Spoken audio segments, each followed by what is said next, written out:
guys, it's Katy here, and today I'm going to be trying something a little bit different. I am going to be filming this video in ASMR. First, I want to apologize for that little bird who is singing very loudly and very beautifully in my front yard. I hope you guys don't mind. For those of you who are unfamiliar with ASMR, it's essentially a sensation of relaxation that you get when you hear certain sounds, or it can be a tingling that you feel kind of in the back of your neck. So these sounds could be anything from whispering to tapping. Some people watch people cut soap. There are many sounds that can give you ASMR, and most people use ASMR videos to help them fall asleep or to help relax them if they have anxiety, or even just to help them when they have a migraine. And I am somebody who has insomnia, anxiety, and frequent migraines, so ASMR is sometimes my best friend. I know that some people feel really uncomfortable when they listen to ASMR, or maybe it's just not their cup of tea. So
a witch, bewitched, the Hatter's daughter, and then some. Sophie lived in the town of Market Shipping, which was in Ingery, a land in which anything could happen, and often did, especially when the Witch of the Waste got her dander up, which was often. As her younger sisters set out to seek their fortunes, Sophie stayed in her father's hat shop, which proved most unadventurous until the Witch of the Waste came in to buy a bonnet, but was not pleased, which is why she turned Sophie into an old lady, which was spiteful witchery. Now Sophie must seek her own fortune, which means striking a bargain with the lecherous wizard Owl, which means entering his ever-moving castle, taming a blue fire demon, and meeting the Witch of the Waste head-on, which was more than Sophie bargained for. So here we have Sophie. Here's the moving castle. Here is Turniphead. He's a little scarecrow who shows up. Here's Calcifer, the fire demon. He looks a lot scarier on the book cover than he does in the movie. He's pretty cute in the movie. But this book is very cozy, and it's a very quick read, and I would definitely recommend it if you are looking for a warm, cozy, magical story. The next cozy book that I would like to recommend is The Last Unicorn by Peter S. Beagle.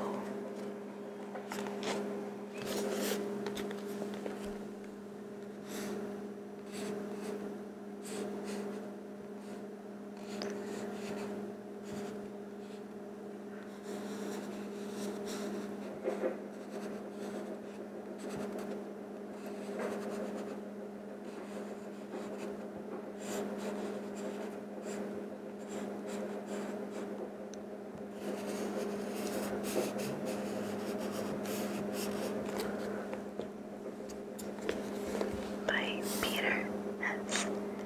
Beagle. This book was also made into a movie, and it's one of my favorite animated movies of all time. The book is just as good.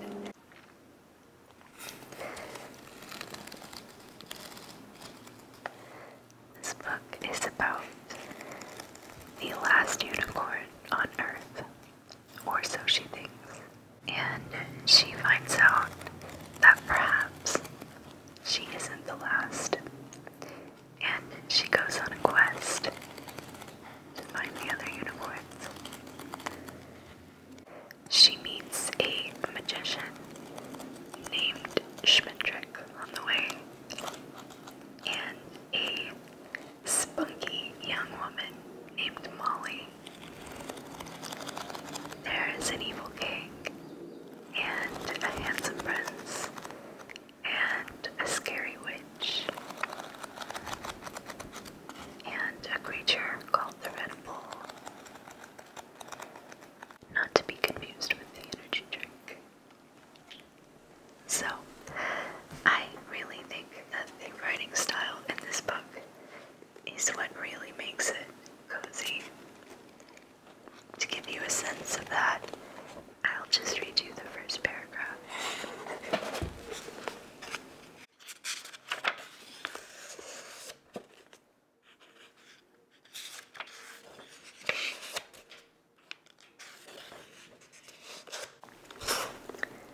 cozy to me. So, it's definitely a cozy book if you ignore the murder. The next book that I would like to recommend is The Night Circus by Erin Morgenstern. This was a #1 national bestseller some years ago, and I absolutely love it. I'm sure many of you have already read it, but if you have not, you're in for a treat.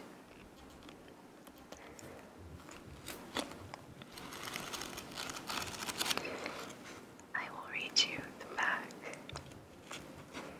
It says, "The circus arrives without warning. No announcements preceded.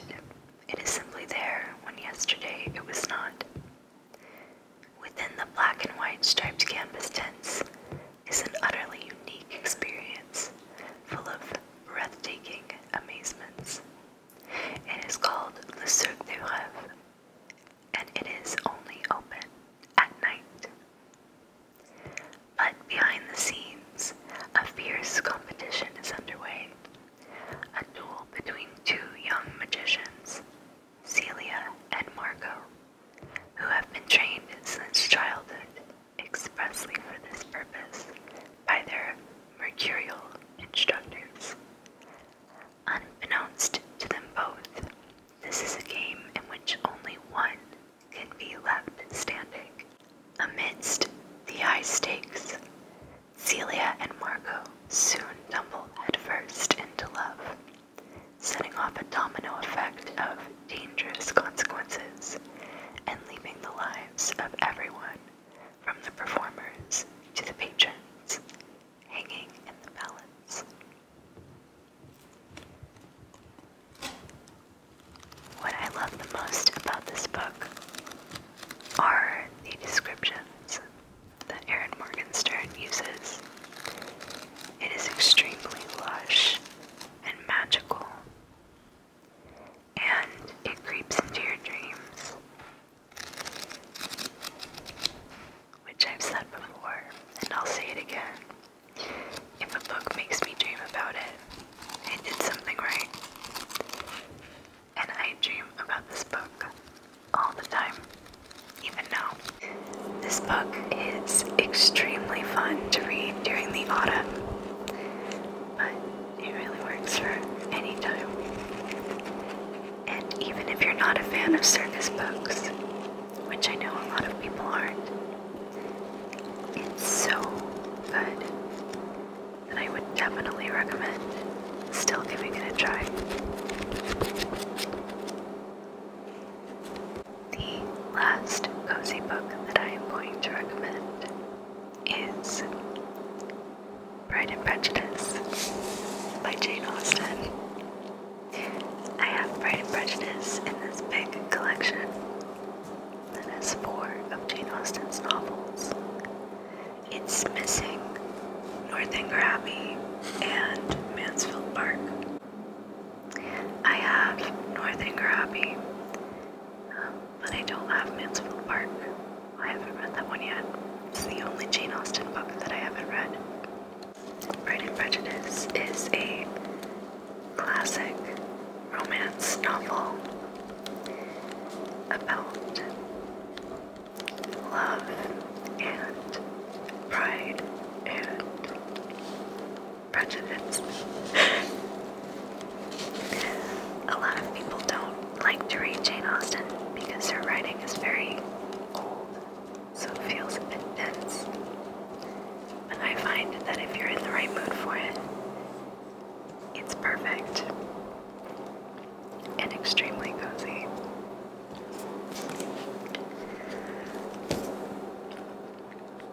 I love all of Jane Austen's novels that I've read. They make me feel like I would want to slow down, just focus on my relationships with people,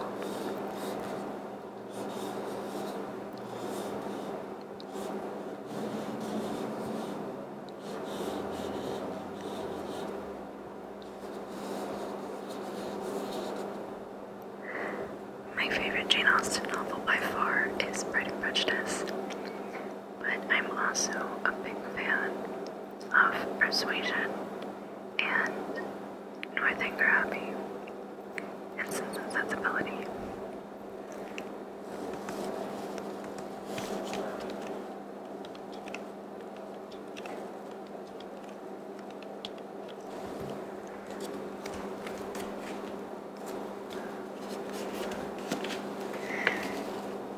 If you don't like to read classic books though, I would still recommend either watching the Pride and Prejudice movie from 2005 or watching the BBC miniseries from the 90s. Both are amazing.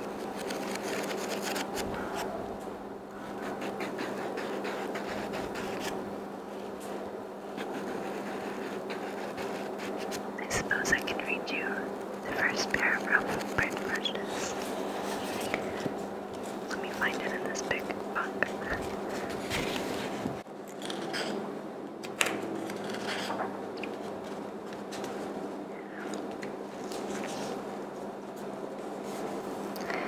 It is a truth universally acknowledged that a single man in possession of a good fortune must be in want of a wife.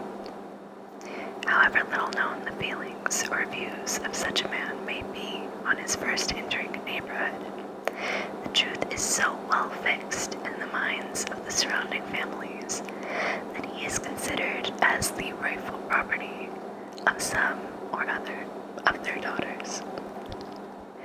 My dear Mr. Bennett. Okay, I need to stop. Otherwise I'll just read the entire book. So those were my cozy book recommendations. I hope that you give some of them a try. Please let me know what some of your favorite cozy books are in the comments.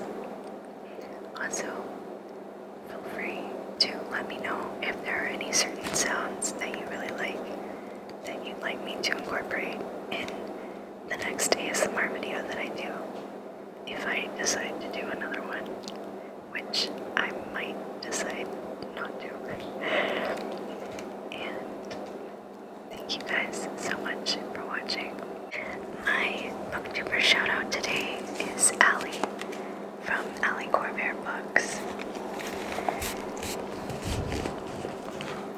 I'm choosing her for today's video because I always wanted to make an ASMR video for BookTube, but I wasn't sure that there was an audience for it until I saw her bookish ASMR video. It's about books with lush world building, and it's very good. I've used it to fall asleep more than once, and I love Allie and everything about her channel. And she has way more subscribers than me, but on the off chance you have not checked out her videos, you definitely should. I will leave a link to her channel in the description. I will see you all again very soon with a new video, but until then, happy reading. Bye.